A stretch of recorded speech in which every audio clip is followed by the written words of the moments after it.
Ya, kita mulai. Bismillahirrahmanirrahim. Assalamualaikum warahmatullahi wabarakatuh. Waalaikumsalam warahmatullahi wabarakatuh. Bismillah wassalatu wassalamu ala Rasulillah wa ala alihi wa sahbihi wa mawalah wa la hawla wa la quwata illa billahi wa ba'du. Segala puja dan puji hanya milik Allah Subhanahu wa ta'ala. Salat dan juga salam kita hadiahkan kepada Rasul kita Nabi besar Muhammad.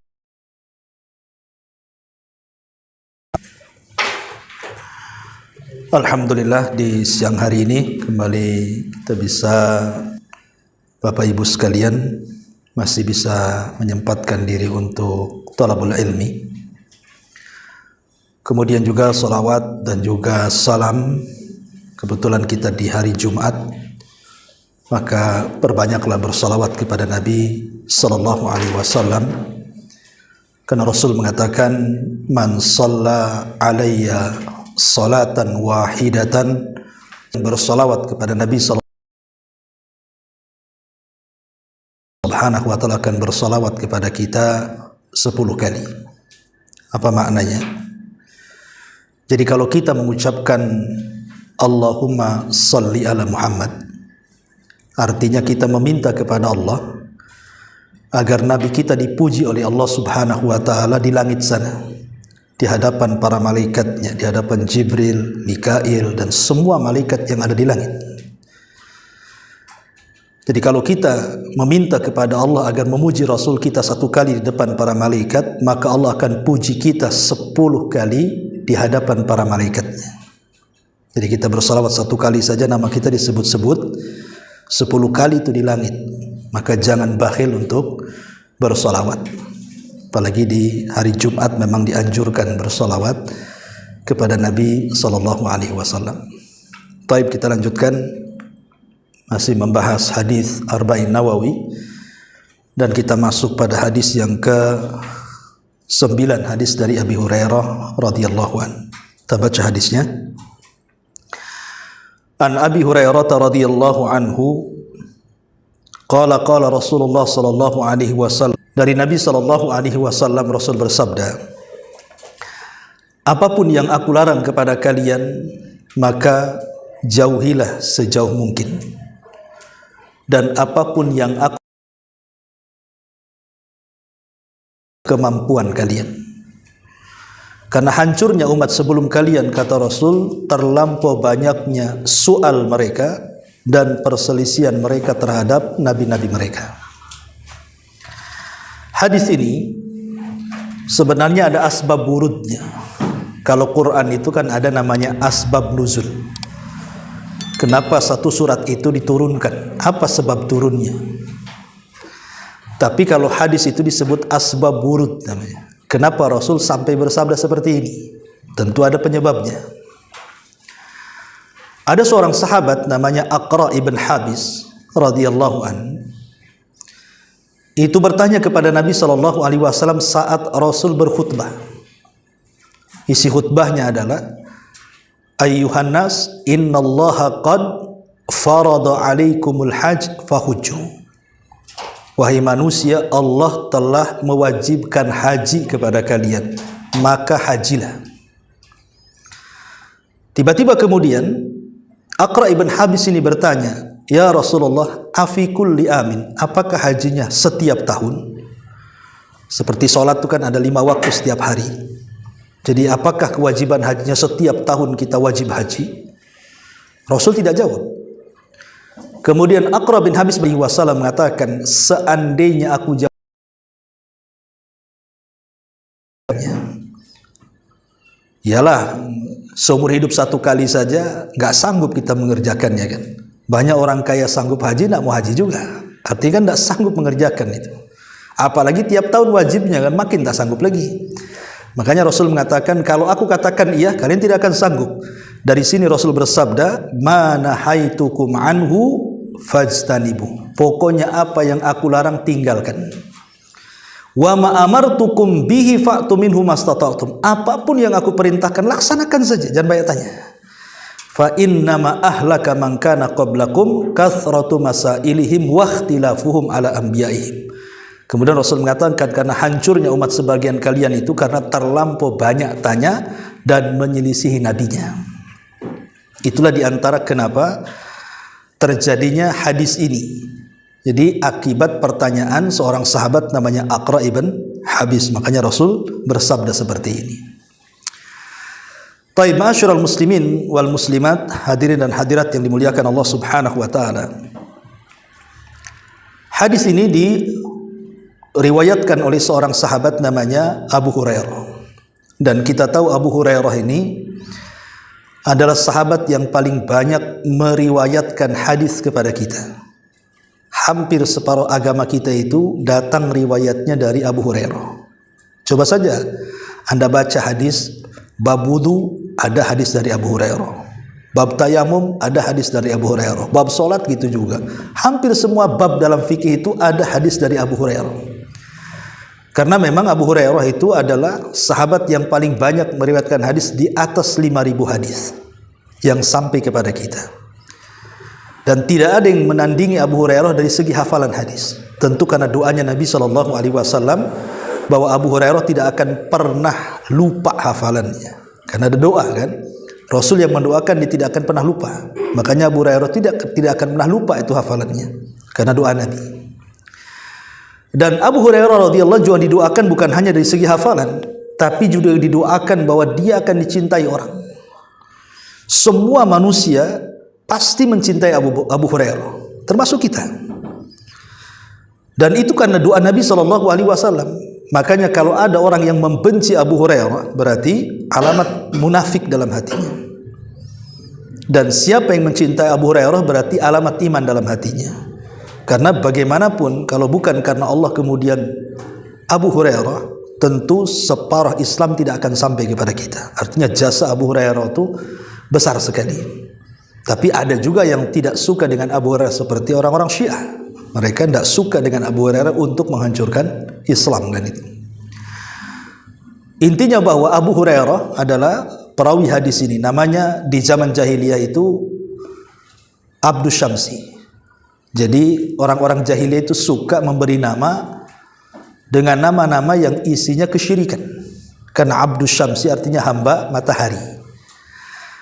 Kemudian setelah dia masuk Islam, maka kemudian Nabi SAW mengganti nama dari Abdus Syamsi menjadi Abdurrahman. Jadi nama asli Abu Hurairah itu Abdurrahman ibn Sakhr.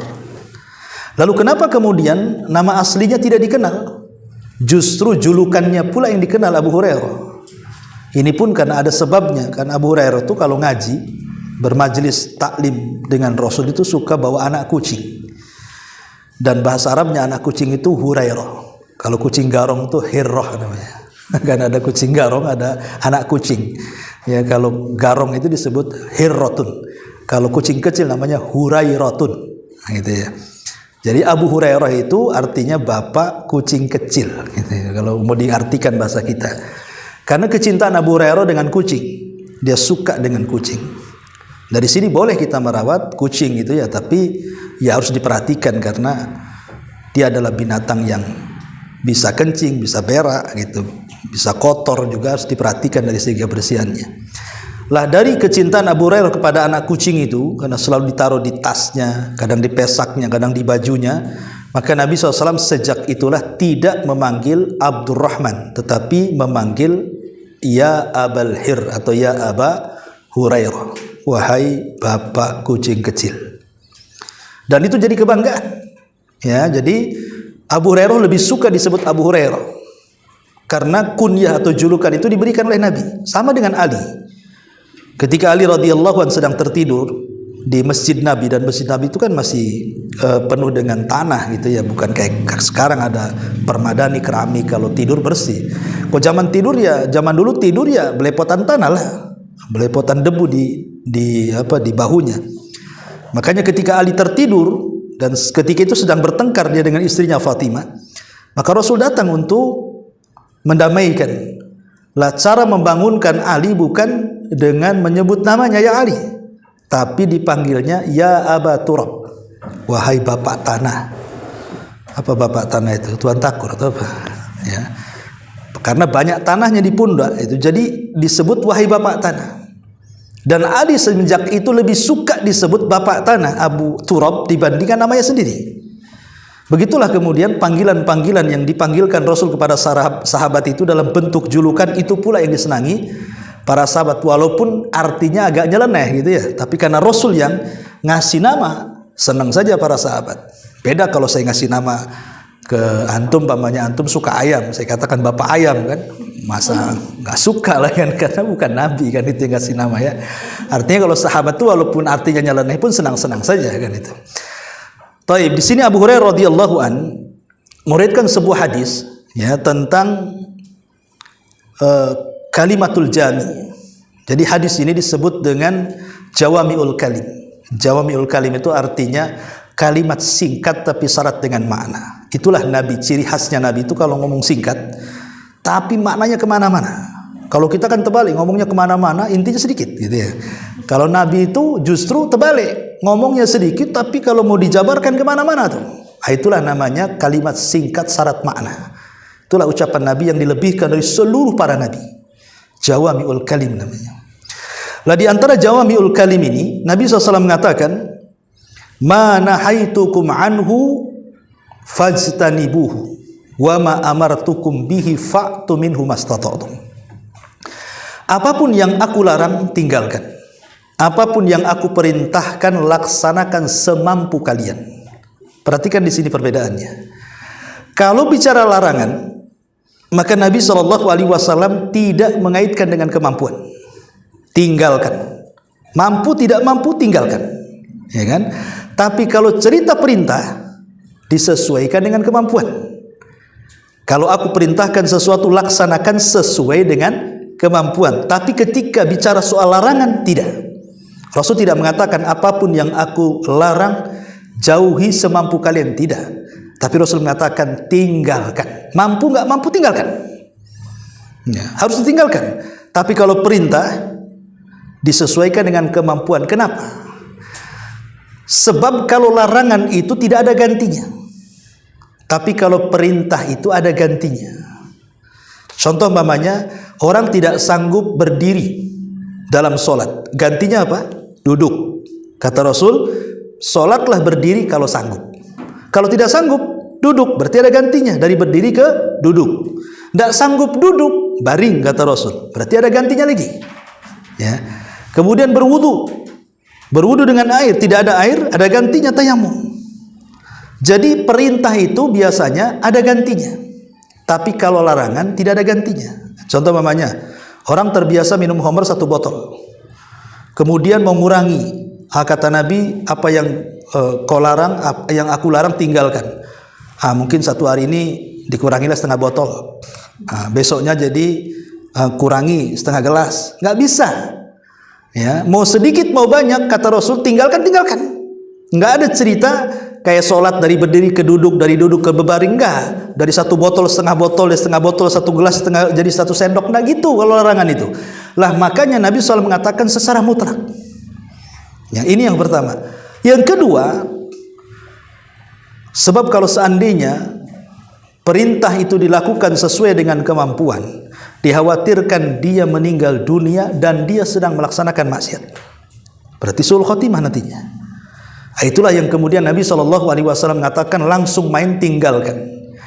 Dan Rasul tidak menggunakan fatruku. Dalam bahasa Arab itu ada taroka, meninggalkan. Dalam bahasa Arab juga ada ijtanab, meninggalkan. Ya. Di sini Nabi SAW mengatakan ma nahaitukum anhu fajtanibu, bukan fatruku. Padahal sama-sama artinya meninggalkan. Tetapi kata para ulama, ijtinab dengan at-tark itu beda. Kalau meninggalkan saja at-tarku ya maksudnya tidak melakukannya. Tetapi kalau kalimat ijtinab itu artinya bukan hanya sekedar tidak melakukan, tetapi betul-betul menjauhi. Pamannya seseorang terbiasa melakukan berzina, naudzubillah. Ya, mungkin dia main-main ke lokalisasi, tapi dia tidak melakukan berzina kan? Itu namanya meninggalkan. Tapi ijtinab ini lebih daripada tidak melakukan, tetapi jauh-jauh dari tempat itu juga. Nah, itulah makanya kemudian Rasul menggunakan kalimat fajtanibuhu. Apapun yang dilarang, tinggalkan. Bukan hanya tinggalkan, jauhi tempat-tempat wasilah-wasilah yang bisa menjerumuskan kita kepada yang dilarang. Itulah bahasa Arab seperti itu. Kemudian kata Nabi SAW mengatakan, wa ma'amartukum bihi fa'tu minhu mastata'tum. Apapun yang aku perintahkan, lakukan semampu kalian.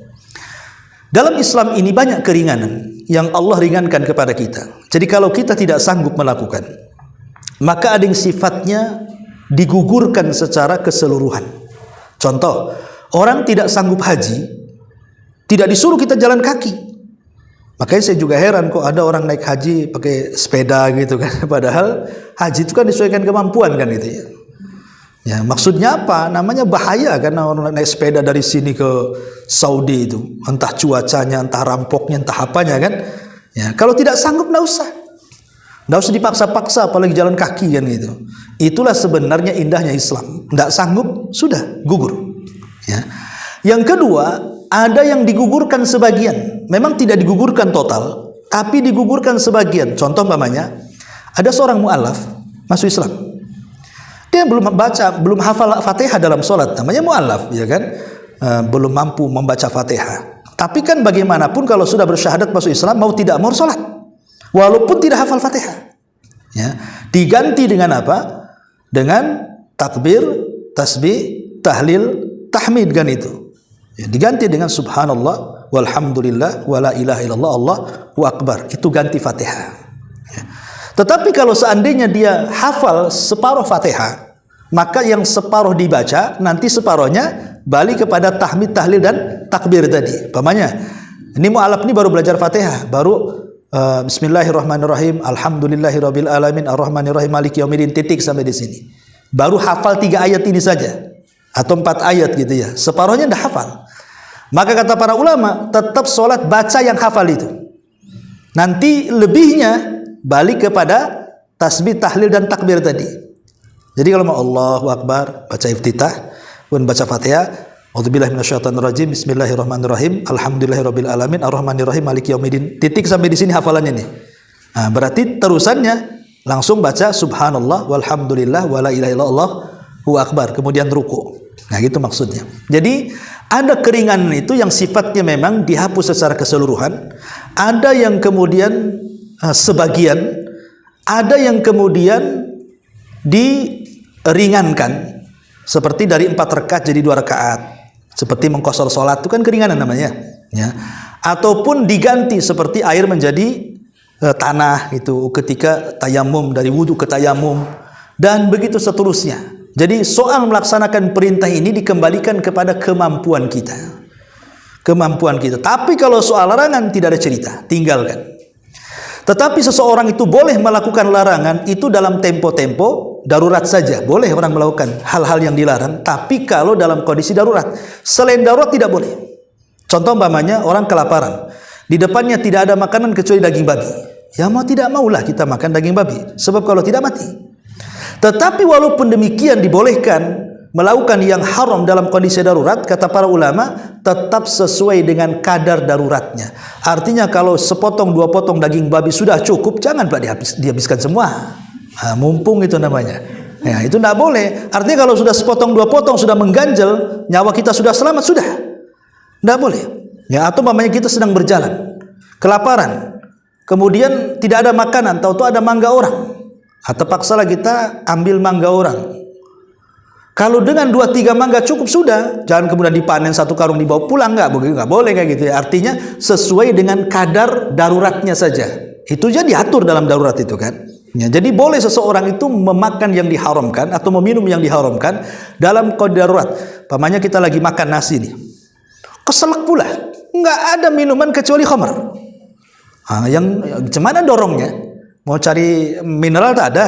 Di depan kita ada khamr, kalau tak cepat minum mati kita, keselak, ya kan? Terpaksa lah kita ini minum khamr untuk dorong itu saja supaya nggak mati. Nah, itu boleh, karena dalam kondisi darurat kan mengancam nyawa namanya kan.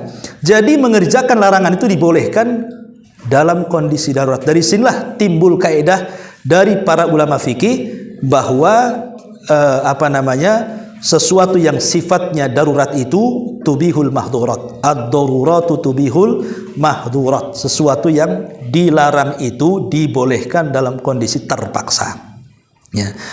Taib, itu kalau bicara soal larangan. Dan ingat kenapa kemudian Nabi SAW mengatakan ma nahaitukum anhu fajtanibu. Apa-apa yang aku larang tinggalkan. Inilah keindahan Islam, supaya dunia tahu bahwa Islam itu indah. Kenapa Nabi SAW selalu melarang sesuatu yang diharamkan? Karena untuk menjaga 5 perkara. Kenapa kemudian selalu dalam Quran, dalam hadis itu ada larangan, tidak boleh ini, tidak boleh itu, tidak boleh makan ini, tidak boleh makan itu, tidak boleh melakukan itu, tidak boleh melakukan. Kenapa kemudian banyak kali larangan dalam Islam itu, baik dalam Quran ataupun dalam Sunnah? Pertama, menjaga jiwa. Kenapa kemudian seseorang dilarang minum khamr, narkoba dan begitu seterusnya? Karena itu mengancam jiwa. Betapa banyak orang mati gara-gara overdosis kan gitu ya. Ya. Kemudian yang kedua, menjaga akal. Ya, kenapa dilarang minum khamr? Karena kalau orang minum khamr mabuk, akalnya hilang. Makanya ada seseorang itu habis minum khamr, ya, kemudian datang waktu sholat, lagi mabuk dia. Dia cari air wudhu tak ada, akhirnya kencing. Terpaksa dia kencing, berwudhu dari kencingnya. Kan lagi mabuk, dia nggak tahu kan. Nah, habis berwudhu dengan kencingnya, berdoa pula. Apa doanya? Ya Allah, jadikan aku termasuk hamba yang kau cintai. Ya, karena aku termasuk orang-orang yang mensucikan diri, kata. Innallaha yuhibbu tawwabin wa yuhibbul mutatahhirin. Allah suka dengan orang yang bertobat dan orang yang bersuci. Suka dari mana dia wudu aja dengan air kencing dia? Namanya orang mabuk kan gitu ya. Sampai seperti itu orang mabuk itu. Makanya Islam melarang tidak boleh mabuk. Karena apa? Merusak akal. Jadi larangan dilarang itu supaya jangan merusak jiwa, jangan merusak akal, jangan merusak kehormatan. Karena orang mabuk ini kadang-kadang nyerocos kemana-mana kan. Kadang-kadang dia nuduh orang baik-baik berzina dan begitu seterusnya.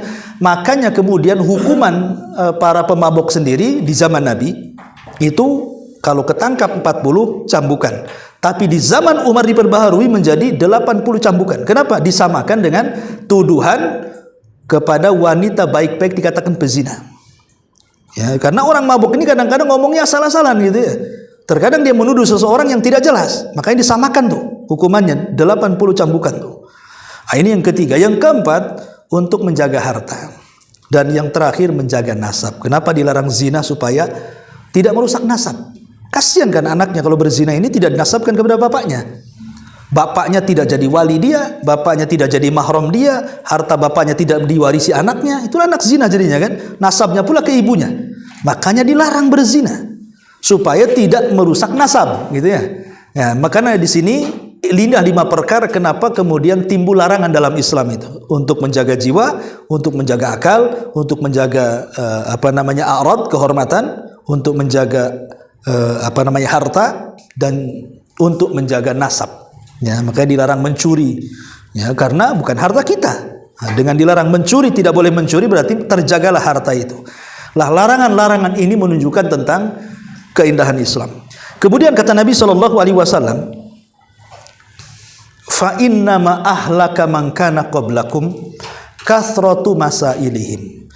Hancurnya umat sebelum kalian itu, kata Rasul, karena banyaknya masailihim. Kalimat masailihim ini ada 2 penafsiran para ulama. Ada yang mengatakan masaili artinya meminta dari segi harta. Ya, jadi pengemis bahasa kitanya ya. Jadi hancurnya umat sebelum kalian itu karena mereka banyak menjadi pengemis, nggak mau kerja tapi minta-minta. Tetapi pendapat yang kuat maksudnya masa ilim di sini itu artinya banyak tanya, tapi tidak ada faedahnya. Pertanyaan itu ada 2.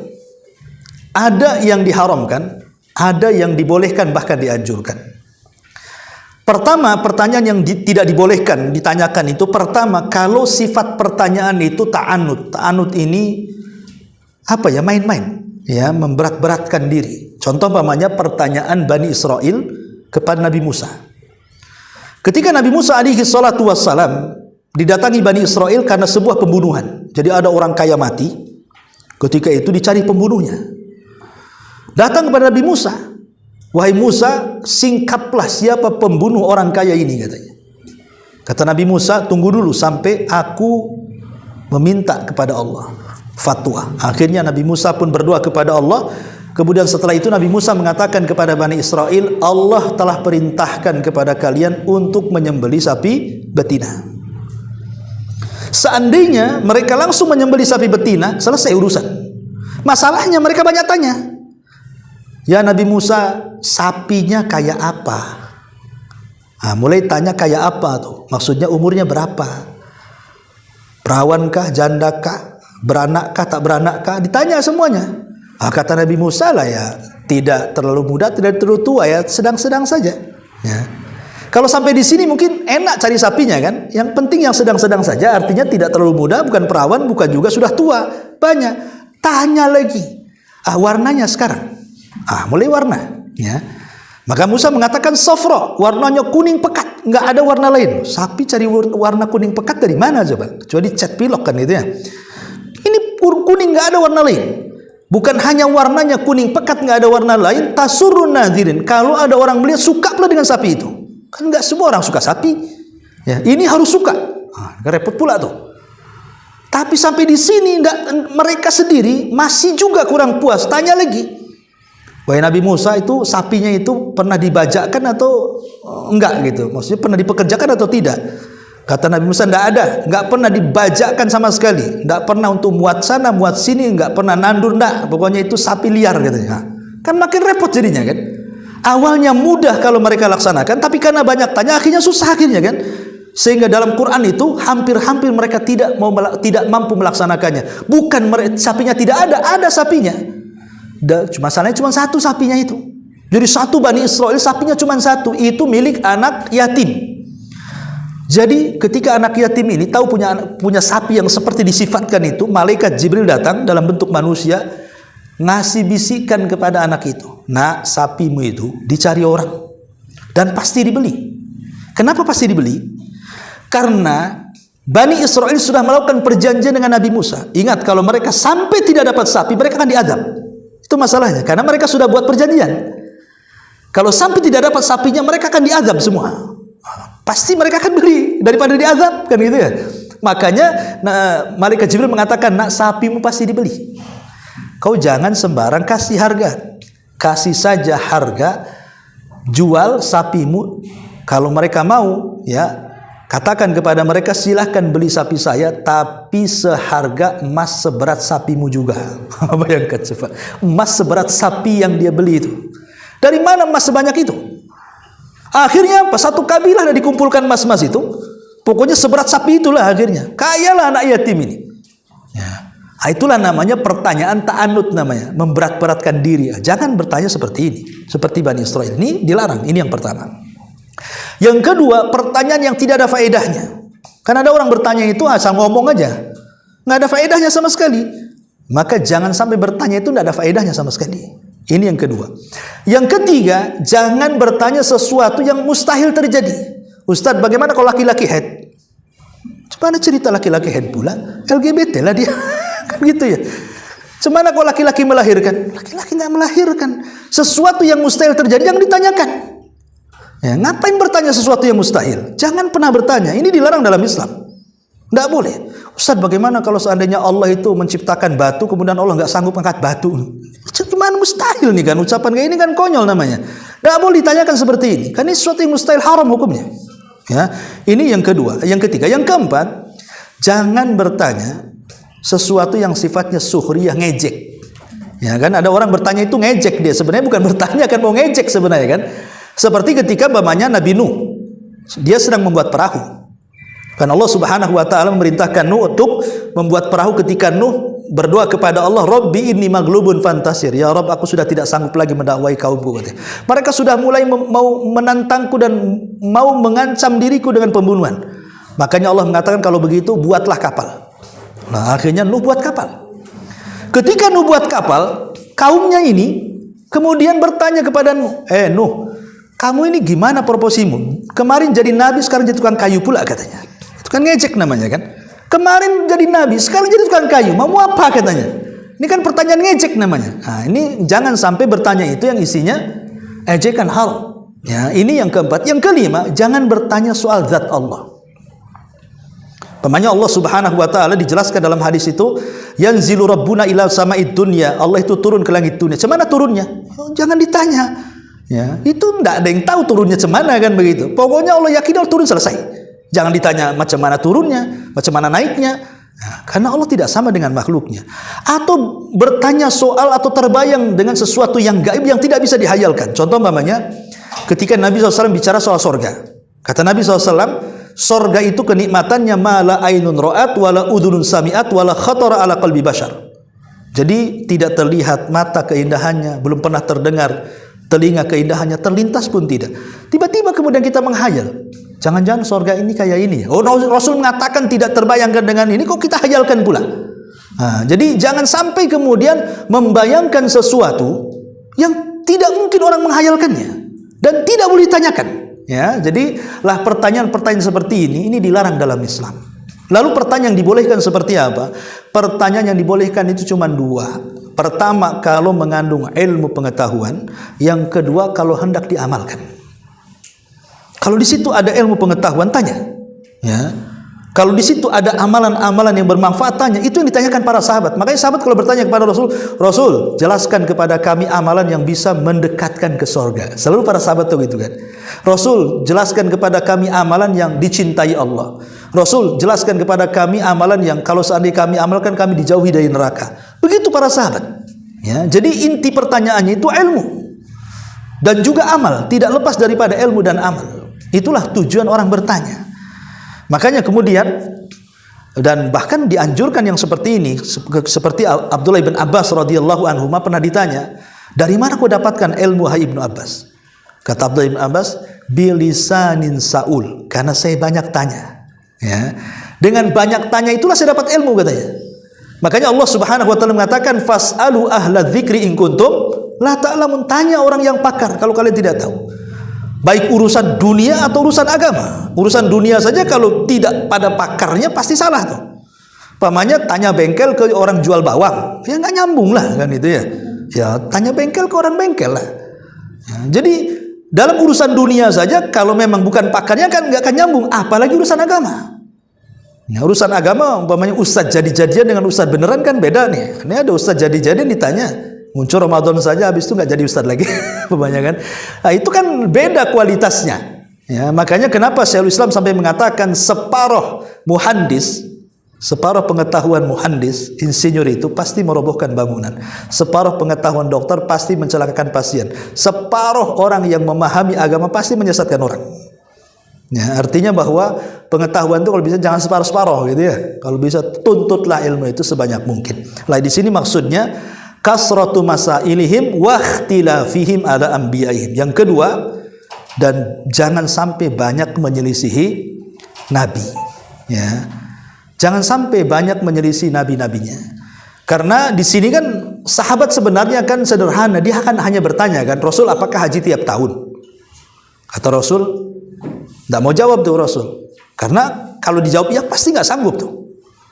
Akhirnya Rasul menganggap bahwa pertanyaan itu saja sudah seolah-olah apa tidak langsung mengerjakan perintah Nabi karena banyak tanya itu kan. Makanya di zaman sahabat ada Abdullah bin Umar radhiyallahu anhu ditanya tentang soal mencium Hajar Aswad.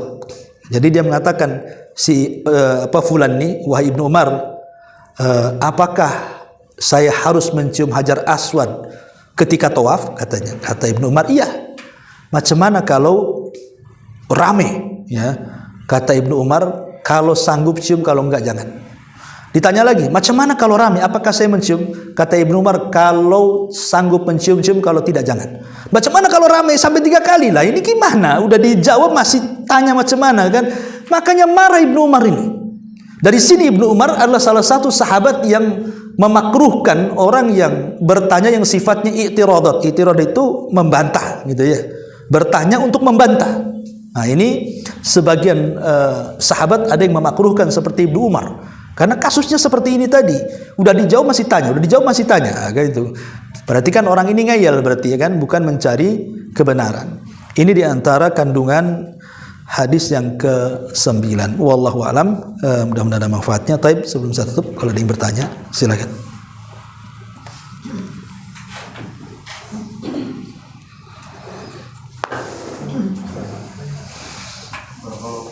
Oke.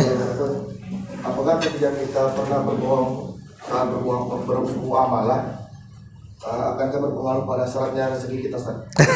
Ya. Ya, alhamdulillah. Berdusta itu kan macam-macamnya. Ada yang dibolehkan, ada yang diharamkan. Adapun berdusta yang dibolehkan dalam 3 tempat. Pertama, untuk melindungi jiwa muslim. Ada orang Islam dikejar orang kafir mau dibunuh, lari ke rumah kita. Kemudian kita katakan, oh dia lari ke sana, padahal di rumah. Itu boleh, kita melindungi jiwa seorang muslim karena dia mau dibunuh orang kafir kan. Itu kan berdusta, padahal di rumah dibilang keluar. Itu dusta yang dibolehkan. Yang kedua, untuk mengislah 2 orang yang bertengkar. Saya datang ke si A, bertengkar dengan si B. Saya ngomong sama si B, saya tadi ketemu si A, padahal nggak ketemu tuh. Ya, saya ngomong sama si B itu, saya ketemu si A lo tadi. Kata si A, ngomong apa dia tentang saya? Enggak, dia baik, dia muji kamu kok. Padahal nggak pernah ketemu tuh. Ya, nanti habis itu saya datang ke si B-nya. Tadi saya ketemu si A lo, dia muji-muji kamu, padahal nggak muji-muji tuh. Ya, maksudnya supaya baik. Nah, itu berdusta untuk mendamaikan boleh. Tapi kalau berdusta, sini bawa kompor 5 gas, sini bawa kompor 10 gas, ngadu domba, itu ya nggak boleh yang itu. Nah, artinya bahwa kalau untuk berdusta mengislah boleh. Yang ketiga, berdusta dalam keluarga. Maksudnya berdusta dalam keluarga itu hanya sebatas untuk menyenangkan saja, bukan berdusta yang berlebihan. Ya, karena ada seorang istri berdusta berlebihan sampai bertengkar dengan keluarga yang lain kan, dengan tetangganya. Pamannya istri ngomong, bang, itu suami tetangga itu nengokin aku terus pamannya. Padahal sekali-kali nengok, tapi dia nengokin terus, kan marah suaminya kan, bisa aja kan berantem akhirnya. Padahal sebenarnya tidak seperti itu kenyataannya kan. Kalau berdusta ini nggak boleh. Maksudnya berdusta dalam keluarga itu hanya sebatas untuk keharmonisan. Seperti mamanya istrinya masak keasinan, dibilang keenakan, oh enak ini daripada nasi padang sana, bagus ini katanya kan. Padahal ya jauh kan, masih enak sana. Itu nggak masalah seperti itu kan. Atau mamanya beli baju, sebenarnya nggak suka warnanya, dibilang paling bagus warnanya kan. Jadi intinya kalau yang seperti ini dibolehkan. Itu dusta yang seperti ini. Ini yang pertama.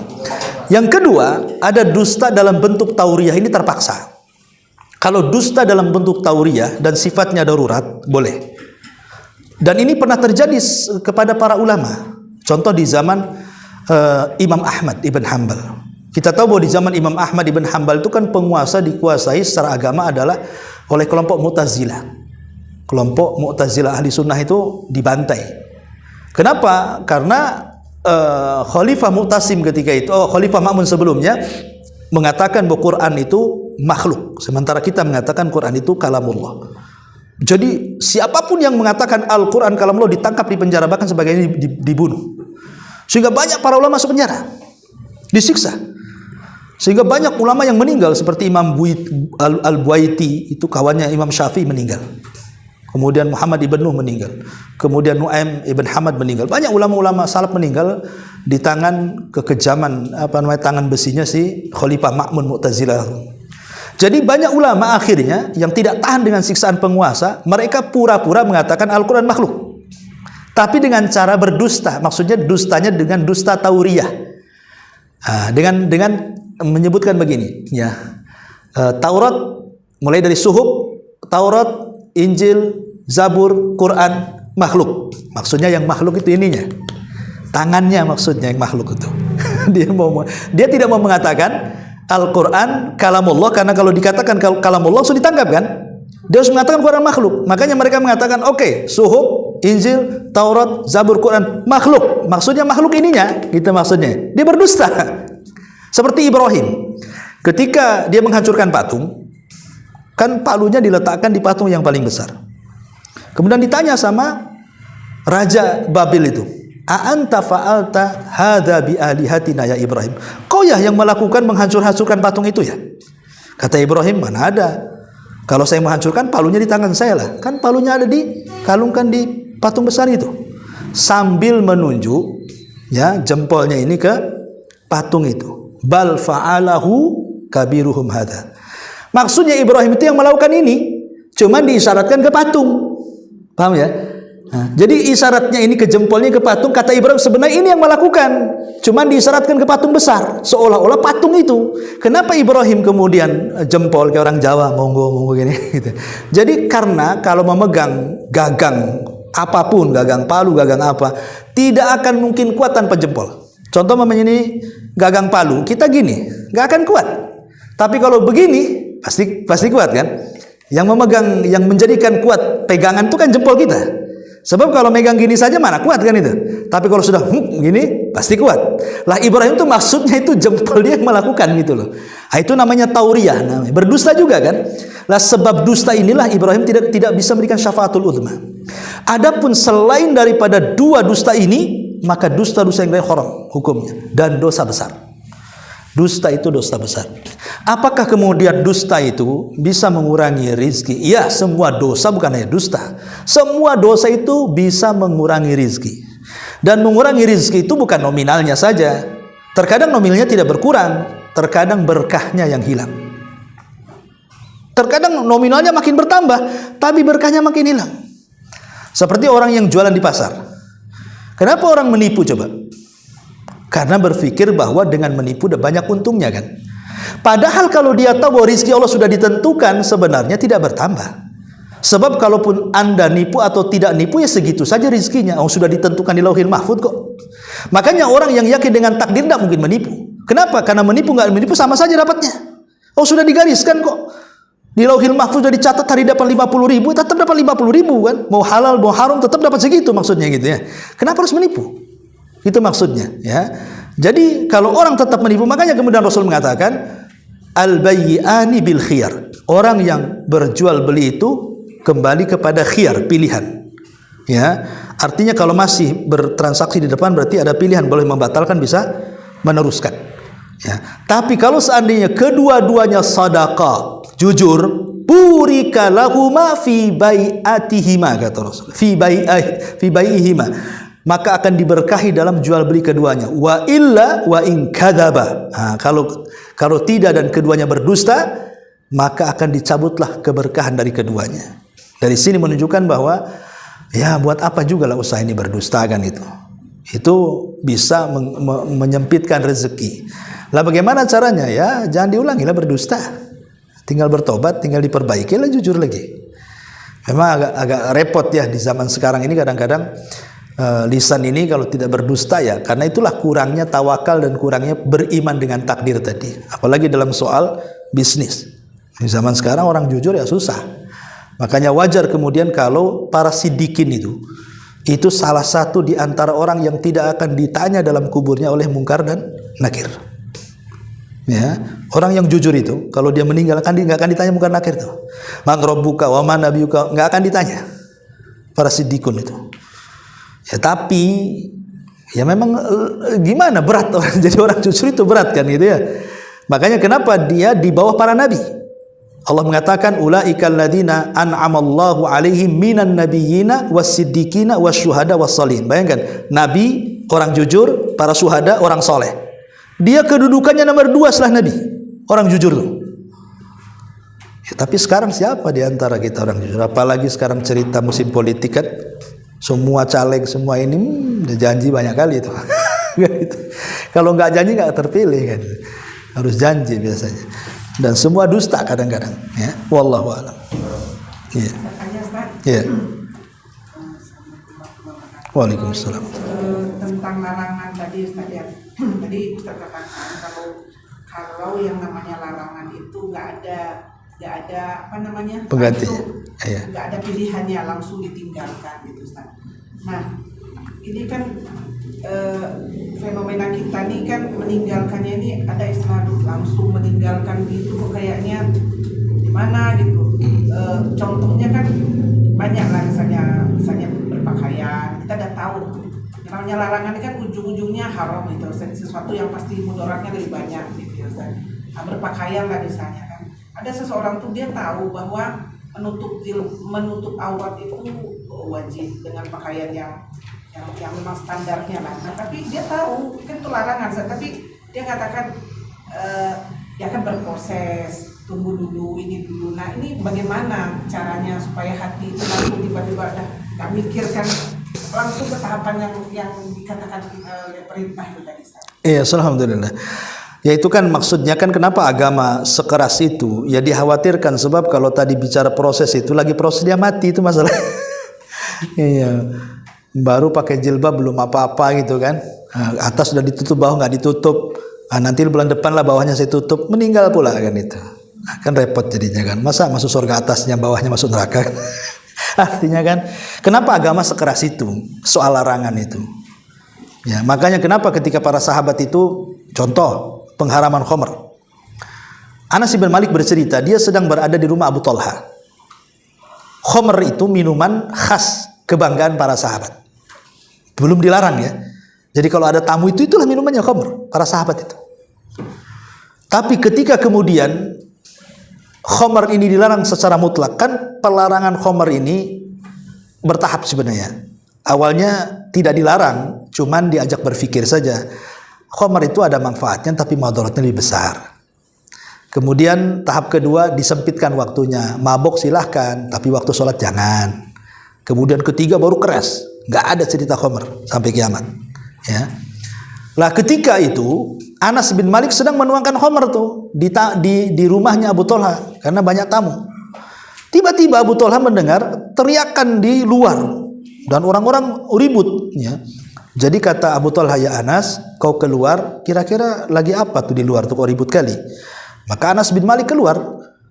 Semenjak itu beberapa saat datang memberitahu, wahai Abu Talha, Nabi mengutus seseorang bahwa khamr dilarang. Maka langsung ketika itu semua sahabat yang di pasar, semua sahabat yang di kebun, semua sahabat yang di jalan pulang semuanya. Mereka menumpahkan khamr di ganggang rumah mereka. Sampai perawi hadis mengatakan hatta salat syawariul Madinah. Sampai banjir ganggang kota Madinah karena semua khamr ditumpahkan di situ. Kan nggak ada sahabat, oh saya masih kecanduan. Biasa 5 botol, kurangilah 2 botol dulu kan. Nggak ada sahabat. Contoh ketika ayat hijab. Ya, ketika turun ayat hijab, wanita-wanita yang di pasar pulang semuanya. Sampai bahasa kita serbet-serbet pun dijadikan hijab di atas kepala. Sampai Rasul mengatakan, subhanallah, semoga Allah merahmati wanita-wanita Ansor katanya. Ketika datang perintah mereka langsung melaksanakannya, kan itu. Sampai dipuji itu. Ya, sampai seperti itu zaman itu ya. Ya, tapi kalau di zaman sekarang kan kembali ke tadi ke bahasa ibu ya tadi. Ini nggak bisa kayaknya bertahap ini. Sebenarnya sih ya bagus. Maksudnya kan dalam kaidah fikih itu kemungkaran itu kalau tidak bisa dihilangkan 100% minimalnya dikurangi. Itu namanya bertahap namanya kan. Ya enggak masalah bertahap sih kan dalam fikihnya memang boleh bertahap kalau memang madorotnya lebih besar dibandingkan manfaatnya. Tapi kalau manfaatnya lebih besar dibandingkan madorot, ngapain ditunda-tunda? Itu maksudnya. Tapi kalau madorotnya lebih besar, sebenarnya orang kerja di bank, jelas nih bank ribawiyah. Karena Fatma MUI jelas bank konvensional kan bank riba secara mutlak ya, kecuali bank syariah lah mungkin. Orang bekerja di bank konvensional, orang ini baru ngaji, oh riba haram pamannya kan. Wah kalau gitu langsung tinggalkan. Akhirnya ditinggalkan. Nah, cemana anaknya, istrinya, apa semuanya kan begitu. Itu kan dipikirkan juga tuh. Ya kalau dia tawakalnya kuat langsung keluar, alhamdulillah kan. Tapi banyak juga peristiwa dan ini pernah terjadi. Ada seseorang dulu bekerja di salah satu bank konvensional itu. Dia baru ngaji, tahu haramnya riba. Oh dia dengan yakinnya keluar dari bank. Akhirnya apa? Nyari kerjaan susah. Terakhir jual es. Ya memang lebih halal jual es kan itu. Manfaatnya ada. Tapi madaratnya apa? Akhirnya apa? Biasanya keluarganya, namanya keluarganya masih awam, belum dikasih tahu juga ya kan. Akhirnya yang biasa nyewa di perumahan yang agak mewah gitu, karena uang kecil mulailah cari perumahan yang agak sederhana. Anaknya juga yang biasa disekolahkan yang agak bagus, akhirnya dipindahkan ke sekolah biasa. Belakangan hancur keluarganya, retak keluarganya, dia pun kesana kemari. Lah kalau yang seperti ini kan madaratnya lebih besar kan dibandingkan manfaatnya kan. Ya, artinya kalau memang mau meninggalkan itu ya dipahamkan dulu keluarganya. Ya bisa nggak kok sabar gitu ya. Anak-anaknya apa semua dipersiapkan baru ditinggalkan. Tapi kalau memang dengan bisa melakukan seperti itu ya lebih baik lagi nih tuh. Karena Bagaimanapun barang siapa yang meninggalkan sesuatu karena Allah, Allah pasti akan ganti sesuatu itu dengan yang jauh lebih baik lagi. Ini kaidah. Siapa yang meninggalkan sesuatu karena Allah, pasti Allah akan ganti sesuatu itu dengan yang jauh lebih baik lagi. Mungkin penghasilannya tidak banyak, tapi berkahnya lebih banyak, tenangnya lebih banyak, gitu ya. Bisa saja seperti itu. Makanya di sini kembali kepada maslahat dan madharat tadi, kaidahnya ya. Wallahu a'lam. Cukup? Ya. Sampai di sini. Ada? Oke, boleh. Ya. 3:30. Oke.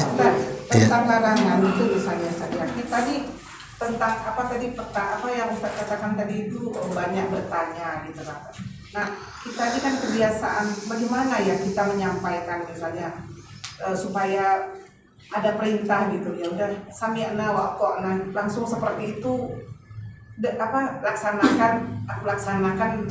dengar dan aku laksanakan kan itu Ustaz. Seperti tadi jangan banyak bertanya kenapa begini, kenapa begitu. Kadang-kadang nggak jauh-jauh lah kita di keluarga kita lah misalnya ada perintah, ada ini, kenapa harus dilogikakan selalu. Nah ini bagaimana caranya kita? Tidak masalah kalau bertanya itu maksudnya tidak termasuk pada 6 kategori tadi.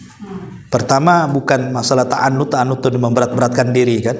Setelah dijawab akhirnya pusing sendiri kayak Bani Israil kan pusing sendiri tuh. Ya. Kemudian yang kedua tidak ada faedahnya. Kemudian yang ketiga tadi apa? Sesuatu yang mustahil ditanyakan, tidak mungkin terjadi kok ditanyakan. Ya. Kemudian dalam rangka sukhriyah, dalam rangka istihza, mengolok-olok. Kemudian bertanya soal zat Allah, bertanya soal hal yang gaib seperti sorga. Kalau selain ini nggak masalah.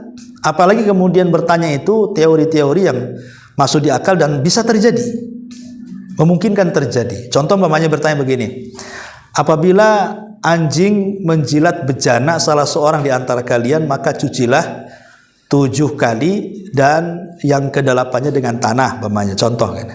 Kemudian kita bertanya, gimana kalau satu bejana itu dijilat 10 anjing? Umpamanya, ya, apakah kemudian 7 kali 10 plus 1 tanah kali 10 gitu kan? Berarti banyak kali tanahnya, banyak kali basuhannya kan gitu. Ini kan melogika kan ya. Yang sepertinya nggak masalah karena ulama fikih pun bertanya soal ini. Dan para ulama ibrah itu bukan banyaknya anjing tapi jilatan di satu bejana. Tetap saja walaupun 100 yang menjilat tetap 7 kali basuhan dengan 1 tanah kata ulama kan. Kan nggak masalah seperti ini. Ya. Tapi jangan sesuatu yang mustahil ditanyakan. Kalau sesuatu mustahil ditanyakan, seperti saya contoh, mungkin nggak Allah itu menciptakan batu, kemudian Allah nggak sanggup ngangkat? Kan mustahil, gimana ini? Tanya-tanya konyol kan yang seperti ini. Yang sepertinya ditanyakan. Kira-kira kalau laki-laki haid itu macam mana hukumnya? Mustahil terjadi, jangan ditanyakan. Ya, itu yang tidak boleh. Tapi kalau sesuatu yang pasti terjadi ataupun mungkin terjadi dan di situ ada ilmu pengetahuan, nggak apa-apa. Nggak masalah. Ya. Wallahu alam. Bahkan saya itu pernah membaca as'ilah aneh-aneh itu dari pertanyaan-pertanyaan. Saya kalau nggak salah yang mengarangnya orang-orang India. Pertanyaan. Ya, kadang aneh-aneh juga dalam bab sholat itu. Ya, maaf ini mungkin agak sedikit jorok ya. Saya pernah membaca di situ. Bagaimana hukumnya ketika istri sedang sholat? Kemudian sedang ruku disetubui suaminya. Gimana, batal gak sholatnya? Sampai seperti itu pertanyaan itu kan. Nah, sebenarnya ini kan pertanyaan gak perlu ditanyakan kan, pertanyaan konyol kan, karena tidak boleh orang sholat diganggu kan begitu, walaupun itu suami istri. Nah, tapi kan ada juga pertanyaan seperti ini kan, kalau seandainya terjadi, sampai dicatat di kitab itu juga. Nah, jadi tapi pertanyaan-pertanyaan yang kemudian sifatnya iftirodot yang seperti ini kan iftirodot namanya. Sebagai ulama mengatakan makruh pertanyaan seperti ini. Karena tidak mungkin orang sholat melakukan hubungan. Nah, tapi kalau terjadi seandainya, nanti kan begitu pertanyaan. Kalau terjadi gimana? Gitu. Lah kalimat kalau terjadi inilah yang kemudian ada sebagian ulama memakruhkan kalimat ini dalam pertanyaan agama. Tapi ada sebagian ulama mengatakan boleh dalam rangka pengetahuan, ilmu ataupun dalam rangka untuk mengamalkan. Ya dikasih logika-logika lah supaya orang paham ya. Wallahu a'lam. Baik, sampai di sini. Mudah-mudahan ada manfaatnya. Subhanakallah bihamdika, asyhadu an la ilaha illa anta astaghfiruka wa atubu ilaik. Allahu taala alam. Assalamualaikum warahmatullahi wabarakatuh.